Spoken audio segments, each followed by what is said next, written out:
Hello, Sandra. Hi, Sai. How are you? I'm well, thank you. How are you? I'm doing well as myself. Thank you for asking.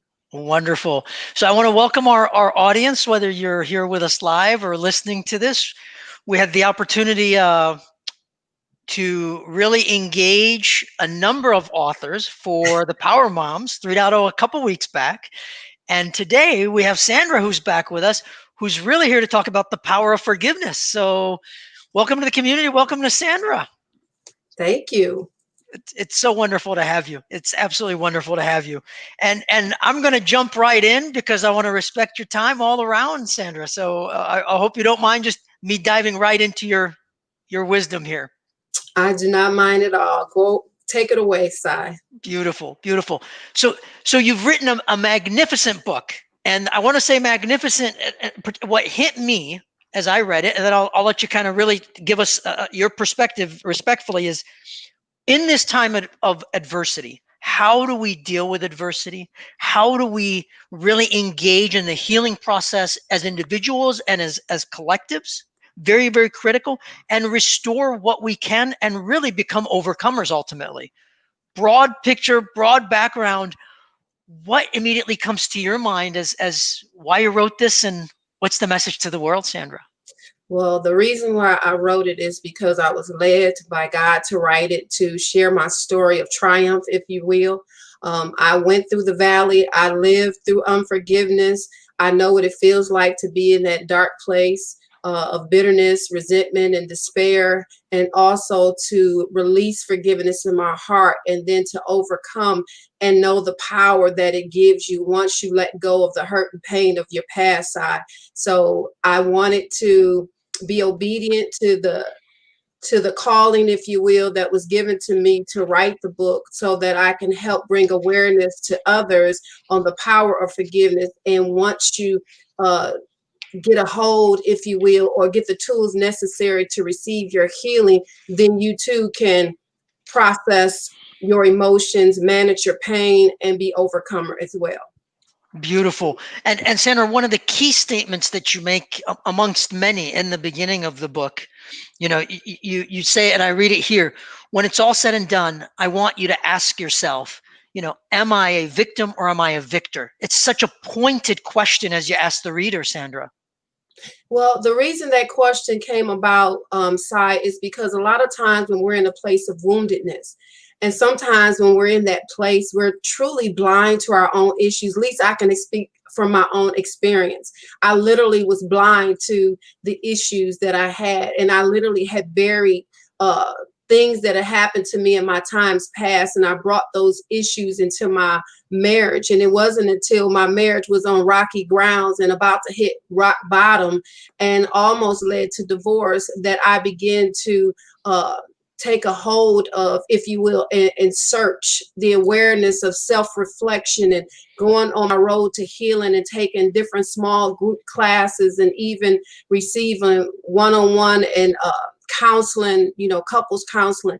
And at that time side, that's when I began to discover that I did not know the issues that were buried on the inside of me. And I had to go soul searching, if you will. And that's a lot of times when we're in that place, we tend to play the victim role, right? We play the blame game. We point the finger at the other person that wounded us or we feel that wounded us. And we never take the time to look at how we added to it, right? Now, we know that some things happen out of our control, but a lot of times when things happen to us, and we don't know how to manage the pain and we hide under the guilt and shame of our past side, we have a tendency to walk around, if you will, with our head hanging low sometimes, and we wonder how people think about us or what people may say if they find out this happened to me or I did this or I did that. In that place of shame, we play the victim role and we constantly point the finger at the other person. But I challenge the reader to say that when you're done with your journey, when you're done with the process in order to become unstuck, let go of the victim mindset, the victim mentality, and become a victor, because you can become a victor when you take the right steps, when you take the right steps towards healing, and first of all, accept the truth, right? That maybe there is something going on inside of me that I might be unaware of, or maybe I do need some additional healing and I might be blind to my issues. I know for years, like I said, I was literally blind to my issues. And for me, I kept pointing the finger. And it wasn't until my husband and I were separated and I was all alone, didn't have anybody else to blame for my issues, because I literally begged for a separation. I begged God, Lord, I want a separation. I can't live this way anymore. I can't live this way anymore. And here I am all alone by myself with no one else around me. And yet my pain side, it got worse. It got worse. It didn't feel any better. I've heard many people say to me that when they've desired change and they wanted out of a relationship, they said they had peace about it. Well, that was not true for me. And so because my pain got worse for me, I had to soul search. He's no longer here. I'm feeling worse than what I felt when he was here. So really, what's inside of me? I have to search it out. And that is where I became victorious, because I made the powerful choice not only to forgive, not only to let go side, but to take the journey to discover what was buried inside of me. And not only what was buried inside of me, to learn the lessons that were intended for me. Because if we never learn what we supposed to learn, then we will continue to repeat the same cycle over and over again. And then we will continue to wonder why we're stuck. Yep. Yep. Words of wisdom. And Sandra, one of the sort of the questions that always comes to people's mind is, I have trouble forgiving other people. And I would love for you to comment on, what does it mean to forgive ourselves in addition to forgiving other people? And how does that really interrelate, if you will? Just forgiving ourselves is such a challenge if we can even verbalize it. Well, a lot of times I think it's difficult to forgive ourselves because we have a tendency to say, if I woulda, coulda, shoulda, right? Mm-hmm. We have that mentality at times.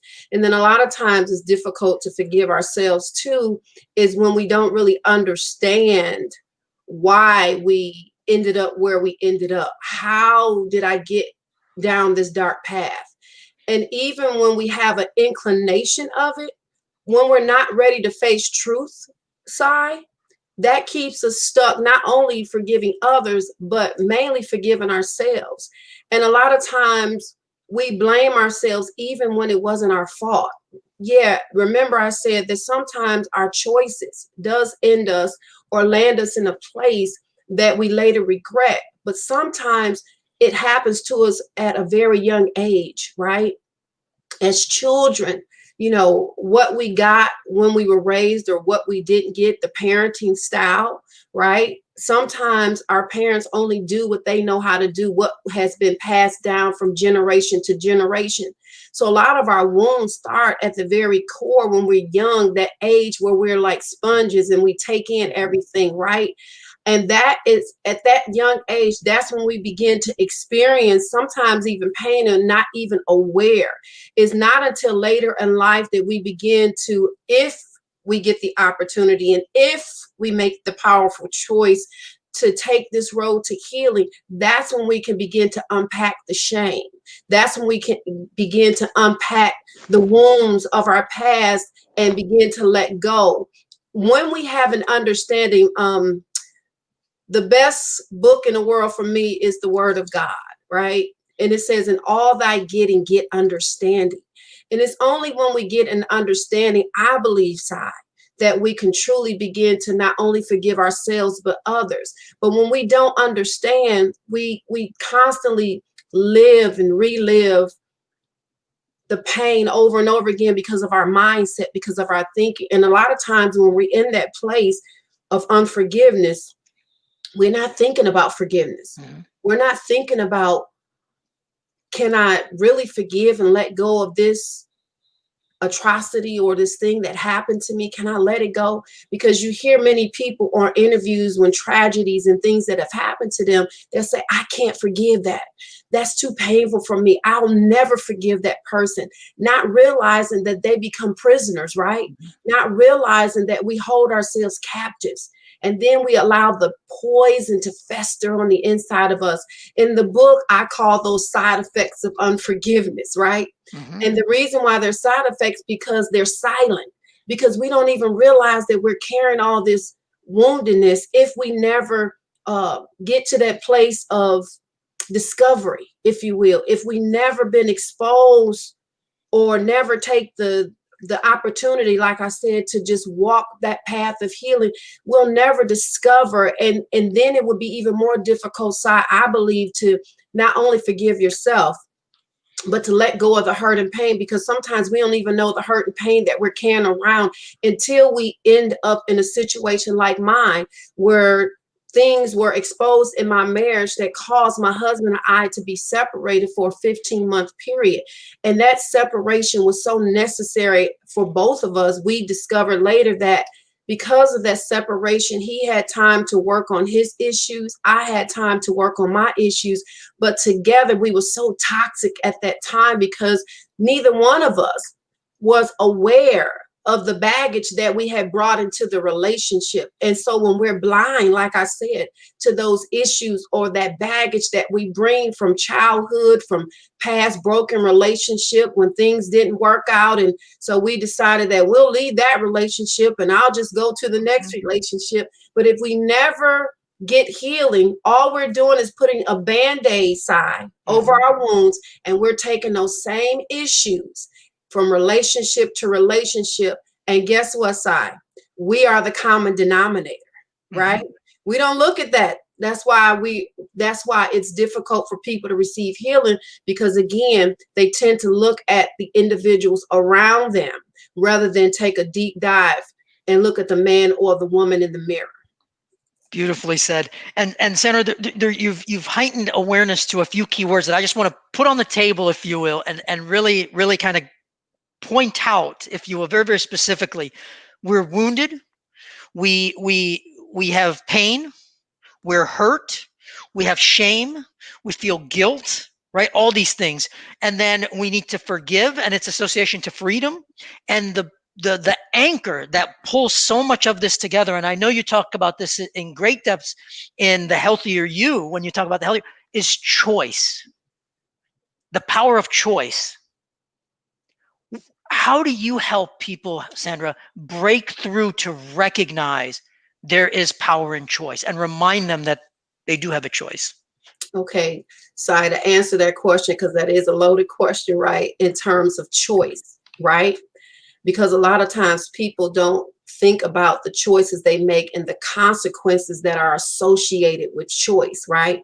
We don't recognize until sometimes it's too late that when we make a decision, and many times those decisions are made not with counsel, if you will, we tend to make them based on our emotions, which typically is the wrong thing to do, Si. These are things, as you said, I discuss in detail in the book to get the reader to understand, to segregate, if you will, the emotions. Take your feelings out of the choice, right? Especially if we are in a place of woundedness, because that's when we tend to make the wrong choices and the wrong decisions. I can stand and talk on experience, the many choices and the many times I made decisions based on my negative emotions, right?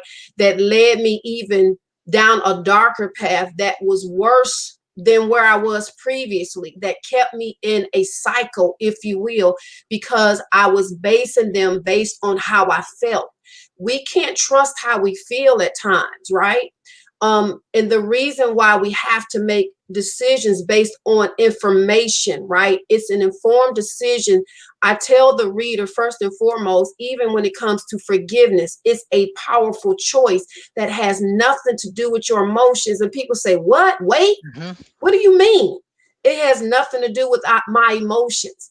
That's where people get stuck, Si, because they base it again how they feel, but it's truly a commandment.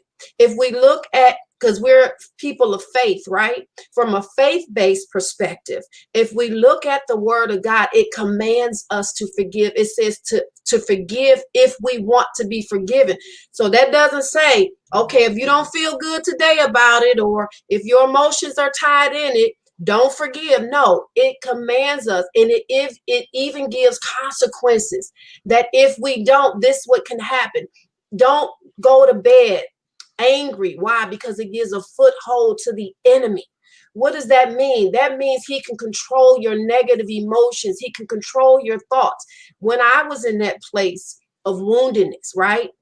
Every decision I made at that point was truly led by my negative thinking and my negative emotions. Why, side? Because I could not stop thinking about the offense. Mm-hmm. That's another reason why it's difficult to make a powerful choice, because we relive the thoughts, right? We keep thinking about the shame of our past. And even sometimes we might not relive the thoughts, but the other thing is sometimes we just get stuck on the offense, because we've been wounded and hurt so much, and we put up a guard.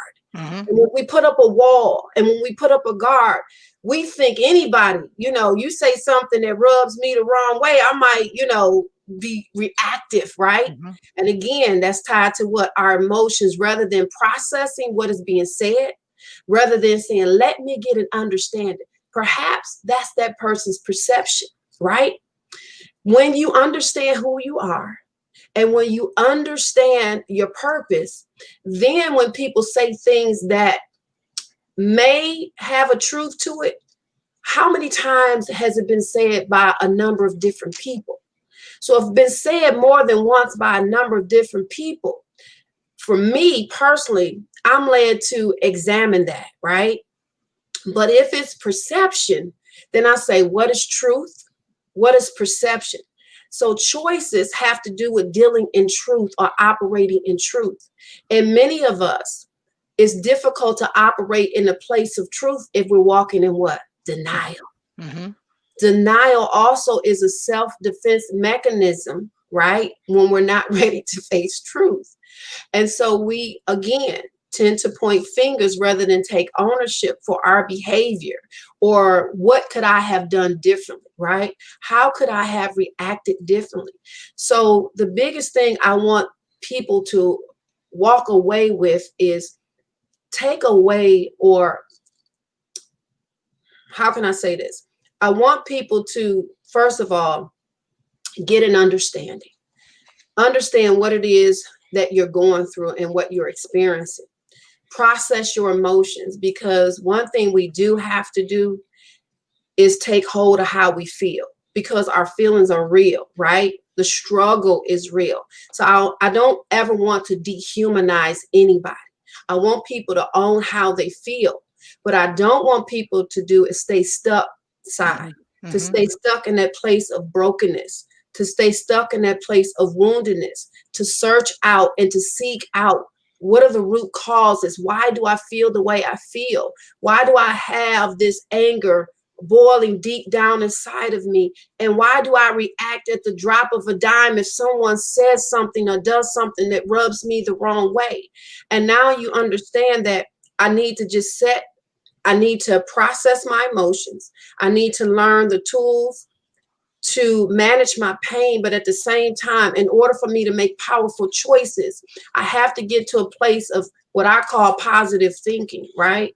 And I say positive thinking, think on things that are pure, things that are lovely, things that will not take me backwards, but move me forward, so that I can take my emotions out of it, so that I can get the information and the knowledge that I need to process where I am, so I can make an informed decision. Mm-hmm. Choice, the power of choice. That's what we're talking about. Beautiful. Beautiful. Sandra, chapter 12, Take Your Power Back, is so powerful. Very, very openly. Take your power back. You encounter a lot of people in the business world. I do as well. We talk about empowerment, right? We talk about autonomy. We talk about all these concepts, and people put themselves in a victim mentality when they do that. And the tips that you offer are truly tremendous. If you talk about empowerment, and I want you to talk about this, if you will, and I want to run through the tips briefly, and then have you really comment on how people really empower themselves by taking that power back. As you said, healing is a choice. Choice is crucial. Self-examination and time for reflection, awareness that you've pointed out as very, very key. Accepting responsibility. I love the way you term it, because it's not simply taking responsibility, it's accepting responsibility for our behavior, as you emphasize, keeping our emotions in check. People respectfully don't regulate, as you and I coach leaders and what have you, how they regulate those emotions, learning how to walk in truth. A lot of people were in denial, exactly to your point. And you continue, if you will, be open to receive correction. I love the way that you use the word correction versus receive feedback and openness to that. Extremely powerful. And then know that you are loved, truly loved. As you look at that chapter, and this is chapter 12, to me, it really boils everything down to this is what we need to embrace for empowerment and autonomy. Whew. Thank you so much, Sai, for reminding me of those tips that I include to help the reader understand. The first thing we have to do is practice self-discipline, self-control, right? Because a lot of times when we are not ready to face truth, as I said, and you point the finger, the difficulty of that is not looking at your own behavior. And when we don't look at our own behavior, sometimes it takes someone close to us who love us enough to tell us the truth in love that your attitude stinks, right? Your behavior needs to be transformed. Your behavior needs to change. And when we're not ready, we become what? Defensive, right? I could speak from my own self that my defenses would immediately come up in times past when I wasn't ready to take the own advice that I've listed here in this book, right? I can say these things because I had to live through these things myself. I had to learn how to take my attitude and bring it under subjection and under control, because the thing that kept resonating in my mind is, how can you effectively teach others how to take their power back, how to keep their emotions in check, and learn how to basically get in a quiet place, if you will, and just listen to what's being said rather than put my defenses up. Again, it goes back to perception and what's truth. And a lot of times we need to have that correction. And if we never receive correction, we'll continue to be in that same cycle over and over and over again. But then a lot of times it lends itself to letting go of the baggage. That's the powerful choice side, right? We have to let go of the hurt and pain that's caused by others, and even the self-inflicted wounds, because sometimes we inflict wound upon ourselves based on the way we think, right? So we have to transform our mind, right? We have to transform the way we think, and we have to seek wisdom. The word of God says, if you lack wisdom, to ask for wisdom. So in my process, in my place of woundedness, I began to cry out, right? I began to cry out for understanding, because, and as I continued on my road, and each small group class I took, Sai, was so pertinent for me to even share what I shared in taking your power back. It unpeeled me like a layer, like an onion. I'm sorry, one layer at a time. I discovered so many things about myself, including codependency. I didn't realize I had codependent behaviors. And when I began to understand that, I said, oh no, I don't want to be an enabler anymore. I used to enable people, right? Because I was that fixer, the person who didn't look at my own issues, but called myself always trying to fix other people. And that's what we have a tendency to do. We want to fix everybody else, but we don't want to work on ourselves, right? And so in order to take your power back, you have to first come into awareness. What are you carrying around, right? Whether it's codependency, whether you're an enabler, whether you're someone who tries to control the situation. And a lot of times people take on controlling behavior. One, I want to take on controlling behaviors because of my woundedness, and because I had a wall up and said, oh, no, no, no, you're not going to hurt me. Because what happened was my husband, unfortunately, was the one that I took out my issues on, because he was the one closest to me, because I hadn't dealt with my issues. And so what he was doing was triggering those old wounds that I had buried deep down inside of me, right? And because I had buried them deep down inside of me, I was so blind that if he reminded me of something that happened to me in the past, I was taking my frustrations out on him, not even realizing that he didn't cause this pain. But yet, because I never dealt with it, that's the issue too, side, that when we scoop things under the rug, like when we're in these issues, right, and we don't look at our behavior and we look at other people because we're in denial, the biggest thing is understanding what we have to do in order to get to the root causes. And sometimes it's very painful. It's very painful to go deep. I call it deep sea diving, right? It is taking a look at the man or the woman in the mirror, but going on the journey. And I thank God for one of my friends. She's very close to me and dear to me. She's a doctor. And she led me on my path to healing. And like I said, in each class, I learned something new about myself. I think the class that impacted me the most was the father wounds, healing the father wounds side. In that particular class, I learned and discovered the little girl that was, really running things in my life. It was the wounded little girl inside of me that I didn't even know existed until I took the class. And when I began to understand my father being absent in my life, because he was really absent because he was deceased. So with me longing for that father in my life, I transferred my woundedness, if you will, and looking for love in all the wrong places. All I wanted in my life was to call someone daddy, right? And so perhaps not even realizing, I was looking at my husband in a way to fulfill voids or needs or longings that I had that he couldn't do in his humanness. And because he couldn't, I couldn't take my power back at that time. And because on my road to healing, I learned and understood these things, that sometimes it's the wounded little girl. And unfortunately, many people, they growth stop or get staunched at the place of their woundedness, right? And they're now an adult, but yet they still holding on to this wounded little boy or wounded little girl that's trapped inside of them, and not understanding what direction or what path to go in order to receive healing. And so that's where, when you get an understanding side of these things that are buried inside of you, the transference of things that we do from our caregivers. In my Healing the Mother Wounds class, it was not a week that went past that I didn't have a dry eye, right? Because not only did I gain an understanding of the mothering style that I received while growing upside, I began to look at my own mother style, and I said, oh my God, I messed my children up. Oh my God, I messed my children up. Not understanding or realizing that I was parenting from a place of woundedness at that time, right? And these are the tools, and that's why take your power back is so necessary in the things that you laid out, right? We have to get our healing.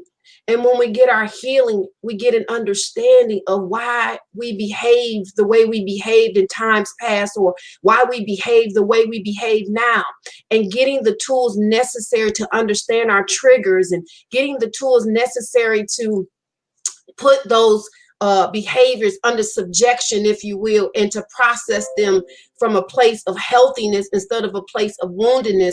That way we can have more healthier relationships, and we can walk victoriously when it's all said and done, when we begin to understand and unpack, if you will, the baggage that we've carried around unknowingly. Beautiful, Sandra, and I know I love the way that you describe your journey. It's a very personal journey. It's one of faith, and it progresses in a very I'm gonna say very natural way as you healed. I'm sure people are listening to us and they say, well, you know something, I'm dealing with professional challenges and I really don't want to talk about faith. But the reality, and I want you to comment on this respectfully, the reality is these are huge human dynamic challenge that we take, whether they're personal, professional, whatever we do, we're human beings at the end of the day. So these are life lessons that you're offering.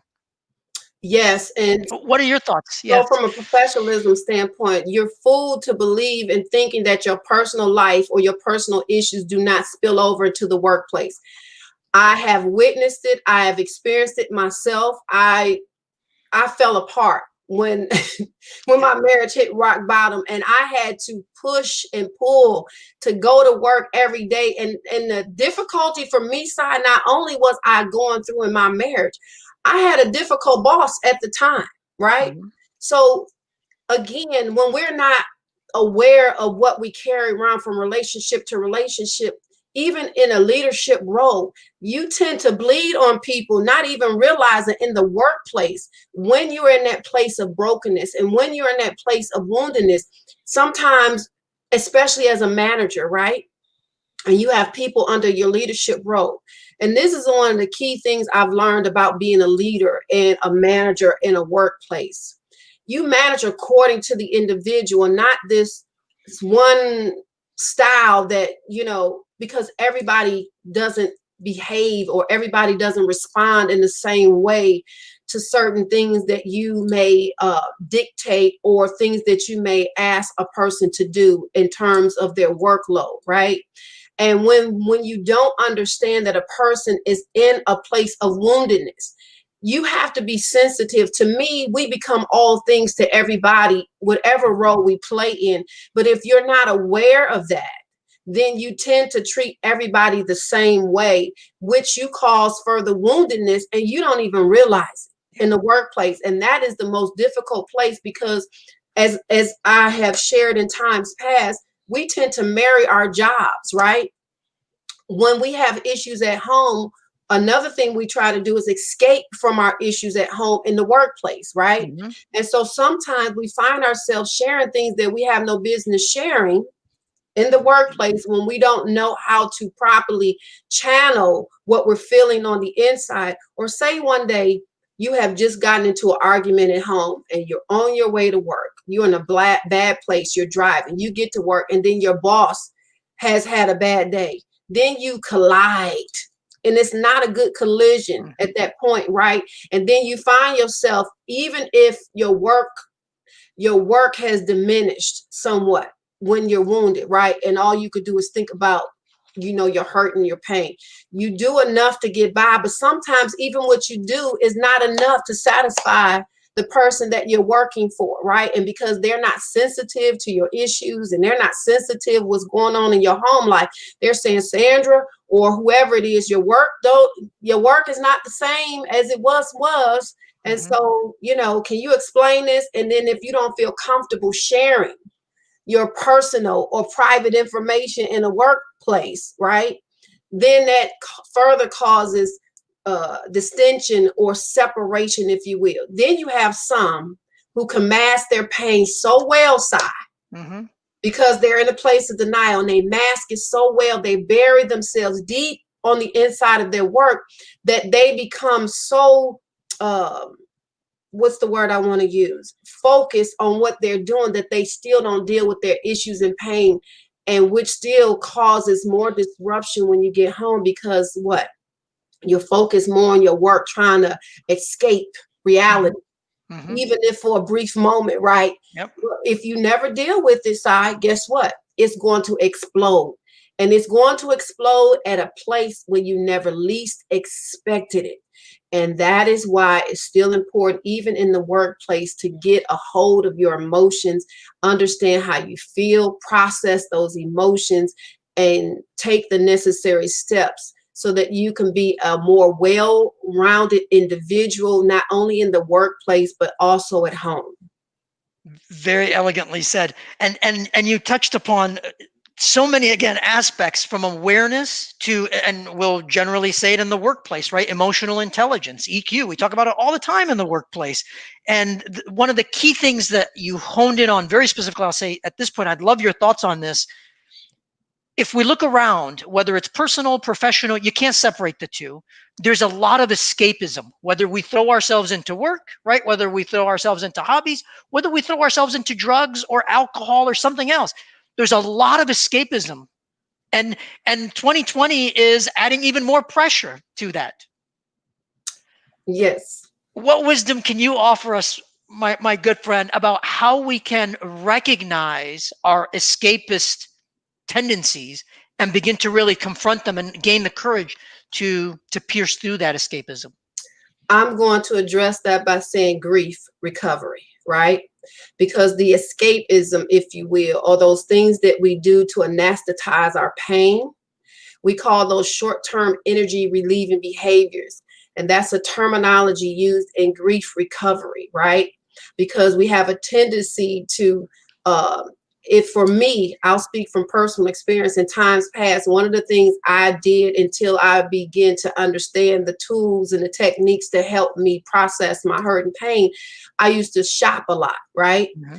I actually developed, I say, an addiction because now I'm over that place, but I literally anesthetized my pain through shopping. Shopping made me feel good, right? So I would say, or I would invite a friend to go on a shopping trip with me. Come on, let's go and shop. Let's get over our misery, if you will. And that's what I did. I shopped, and sometimes I ate food. And that's why sometimes when people don't understand some of the disorders that they develop, right, from trying to hide or mask our pain or our issues. Some people turn to alcohol. Some people turn to drugs, as you said, Sai. Some people turn to food. Some people turn to shopping. Some people turn to other things that are unhealthy for us. And when we start down that path, we don't even recognize, if you will, that we're starting a habit that can lead us down a darker path than where we currently are when we don't deal with our issues or anesthetize the pain through these short-term energy relieving behaviors. So the most important thing, again, is to understand that you have the choices that we talked about earlier. Healing is a choice, but it's also a process, right? Mm-hmm. It's going to look different for everybody. I know people who tend to hide behind Christianity. I'm going to say that because I'm a woman of faith and I'm a Christian. And I know many people over spiritualize things. And we talked about the emotional intelligence in the workplace and segregating our faith, from our professionalism and things like that. Many people tend to mask their issues rather than deal with them. They hide behind their faith. And they tend to say things like, oh, I'm blessed and I'm highly favored in the Lord. To me, those are expressions of affirmation or expressions of speaking life, but it has nothing to do with how you feel, right? So if someone asks you how you feel, Sai, instead of saying, you know what, I'm sad today. I'm in a place of, I don't feel good. I'm hurting. I'm hurting emotionally. And I'm hurting and I'm wounded. People can't handle those responses, right? And that's where it's important to understand, what can I do to get over this place of woundedness? Well, some things you can do is do small group classes. That was very helpful to me, right? In taking small group classes. And I took many along the journey, and grief recovery coupled with betrayed hearts were the two classes that affected me the most, that actually helped me release forgiveness in my heart. It was in my betrayed hearts class. Well, the facilitator, under the anointing of the Holy Spirit, we did a forgiveness exercise that was so powerful. And the exercise we did have us to write a letter, a goodbye letter. I had to do a similar letter, right, in grief recovery. So in the Betrayed Hearts class, once we wrote the letter and we talked about forgiveness, and when we were instructed to tear the letter up into pieces, Sai, at that very moment, I could feel a heaviness being lifted off of me. I knew at that very moment I had released forgiveness in my heart. And those feelings of angers and despairs, the loneliness, the sadness began to dissipate in my life. And when I did the grief recovery class and we had to write a letter, right?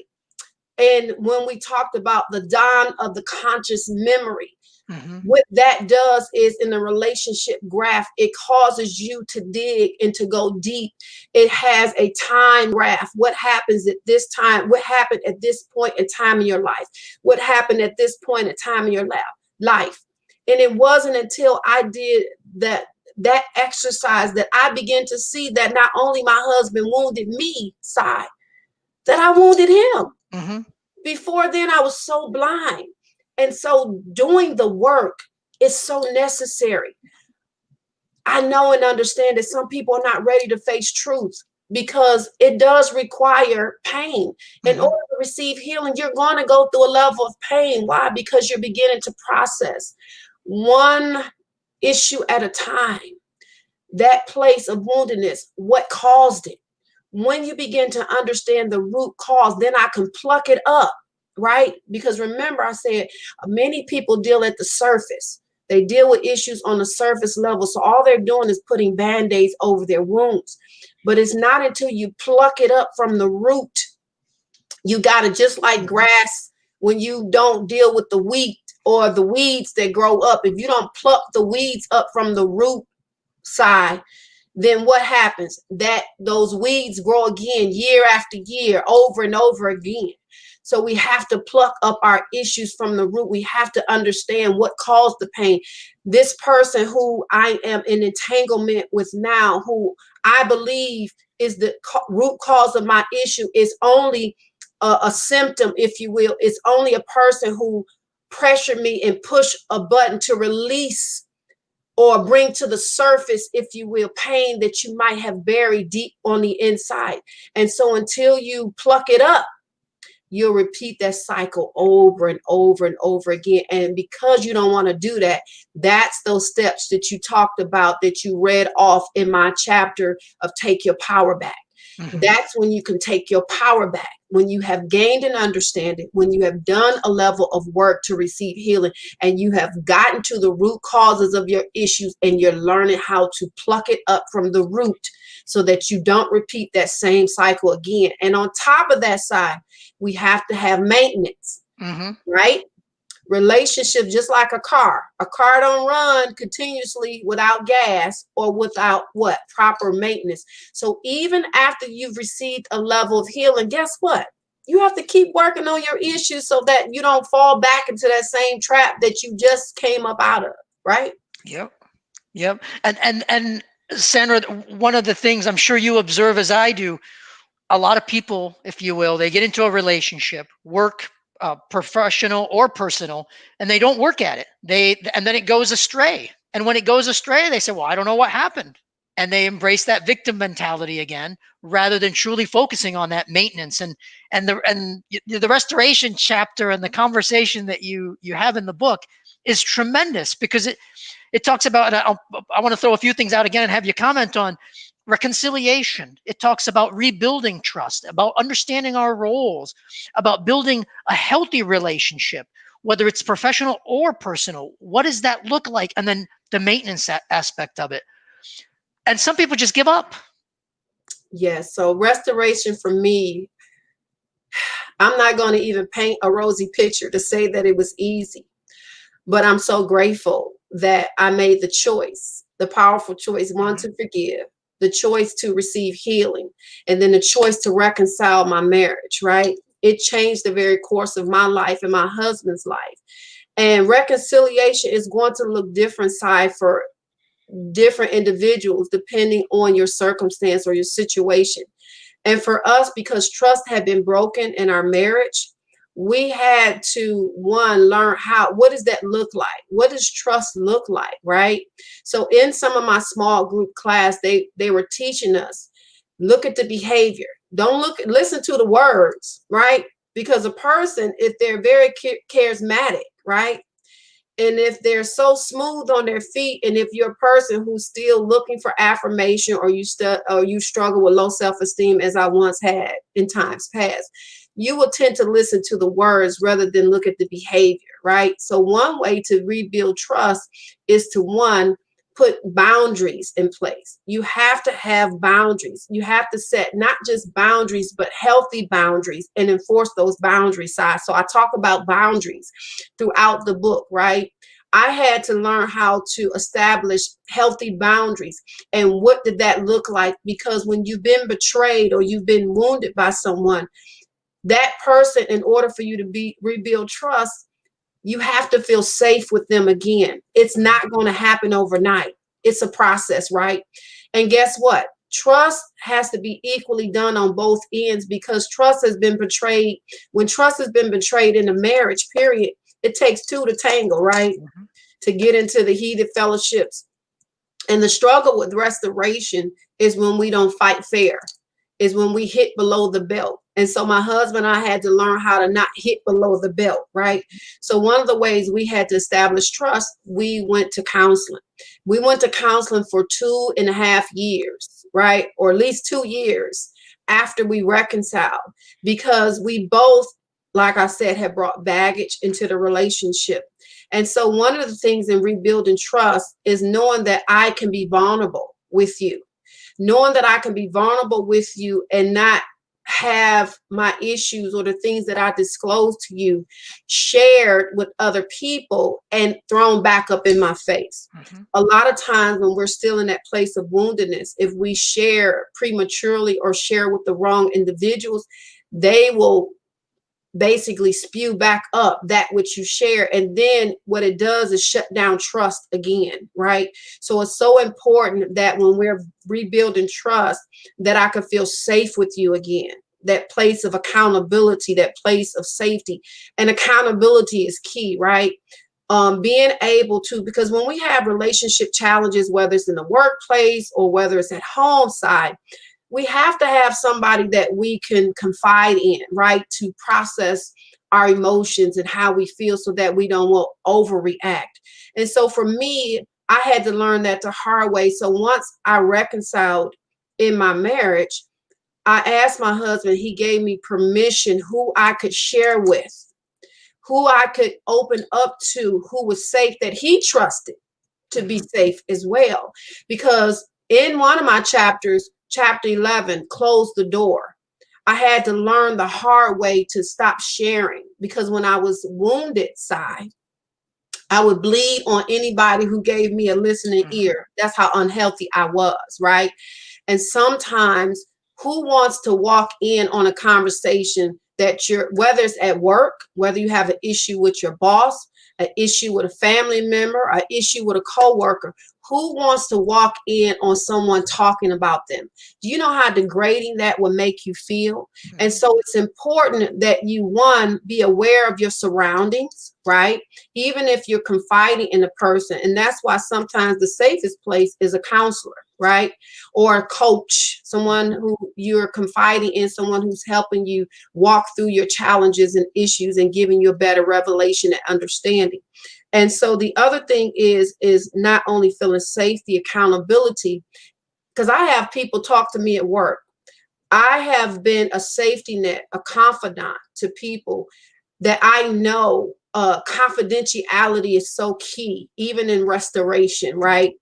Not only getting permission to share how we feel and process those emotions, but the other thing is making sure that we're talking to somebody who's going to hold our information. Because if they spill it out or share it with someone else, then not only does that hinders your trust with your spouse or the person in the workplace, it takes you backward rather than move you forward, and you want to shut down again. You don't want that. So it's important that you understand and learn who is safe, who your accountability team is, allowing and giving permission to people to hold you accountable, side. That's so key. That's Mhm. so important. And holding you accountable and telling you, hey, I see you digressing. Hey, I see you slipping into a place that you once were. You don't want to head down that path again. And someone who is going to tell you the truth in love. All those things are so crucial and important on our road to healing. And so, again, it's so important that we take the time out to look to see who we can confide in, who we will get permission from to share what we're going through and what we're experiencing, and someone who is not going to degrade or talk about your spouse in a negative way, someone who's not going to necessarily side with you, because sometimes your stinking may be thinking. I mean, your thinking may be Mhm. stinky. It may not be healthy at the time when you're in that place of anger. You may say things that you may later regret. So say it to me, right? Don't say it to the person who you intend the message is for, because maybe I can help you process those emotions and have you look at it from a different perspective. And a lot of times it's understanding or becoming an active listener to side. What is the person saying? Let me get an understanding. Let me repeat back what you said. Let me validate how you feel or what you said. Doesn't necessarily mean I have to agree with it, Si. Whether it's in the workplace, whether it's at home, whatever the situation is, I want to first acknowledge how you feel. I'm acknowledging that I hear what you're saying.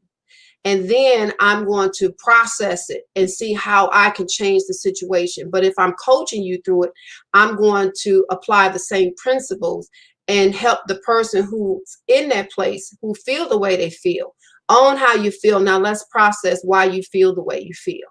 Let's walk through the steps necessary to get you back to a place where you're not feeling so angry or you're feeling so offended or things of that nature, so that you don't take it someplace it doesn't need to go. Beautiful. Sandra, you pack so much wisdom in just around 150 pages. We definitely can't cover it all, but it would behoove me. I have to tell you my favorite chapter. I love the book. Absolutely love the book. I mentioned that. And my favorite chapter is chapter 16. I am an overcomer. I would love for you to just share your perspective directly from your heart and soul, the author. What is being an overcomer all about, especially in this time of adversity? So an overcomer, when we tag it to what has happened and what is currently going on in the world with the pandemic. So it's a worldwide issue, right? And what it has caused, especially when we had these temporary shutdowns or mandates by our government officials to stay at home. We were created for relationships, whether it be in the workplace, again, whether it's at home. We were created for relationship with our Heavenly Father, relationships with our spouse, relationship with our children, relationship with friends, and things of that nature. 2020, I call it the year of the awakening, right? Mhm. It was a year where you saw so many things being exposed, because when we're so busy in life, are we truly addressing our issues, or have we been putting band-aids over the wounds? And so 2020 caused people to be at home with each other, right? Even if it was temporary, to be at home with each other. And some people may not have been used to being around each other for that long period of time. And so what it began to do is expose.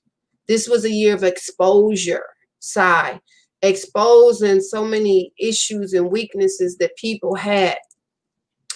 And if we want to get to the place of overcoming, right, the first thing you have to do is transform the way you think.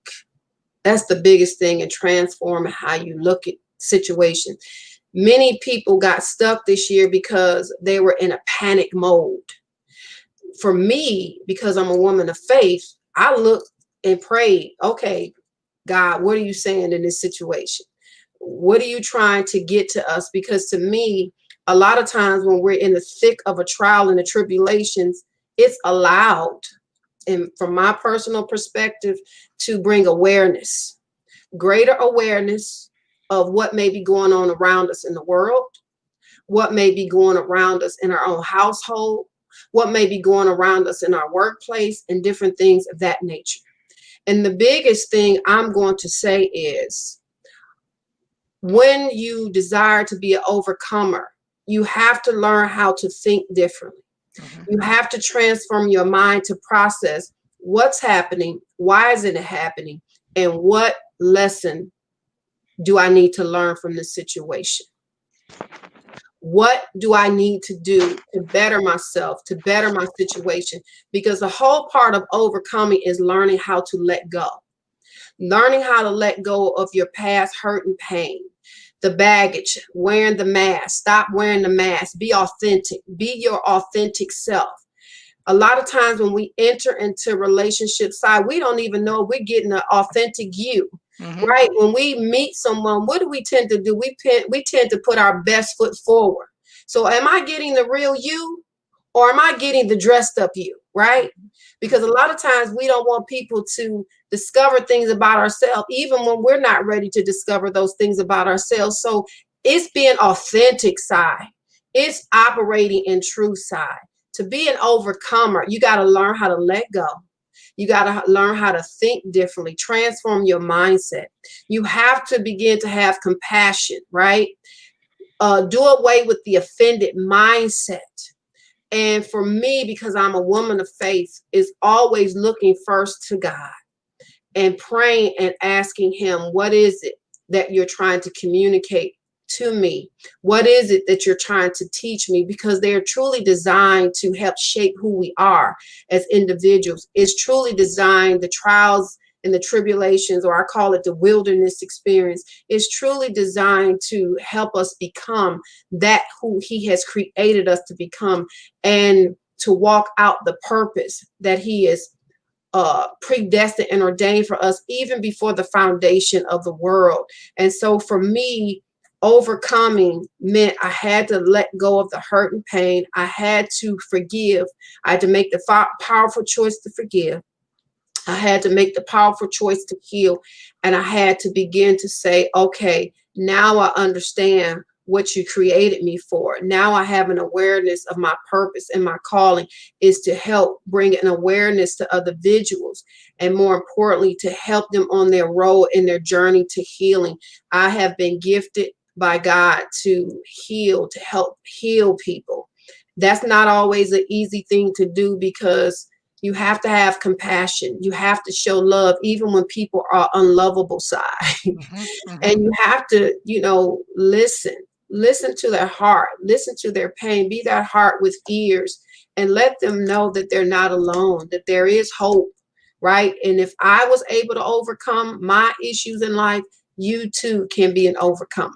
I hope I answered your Oh, question. most definitely, brilliantly. When people are that much more unlovable, that's when they need more love. Exactly, to that point. That is very crucial.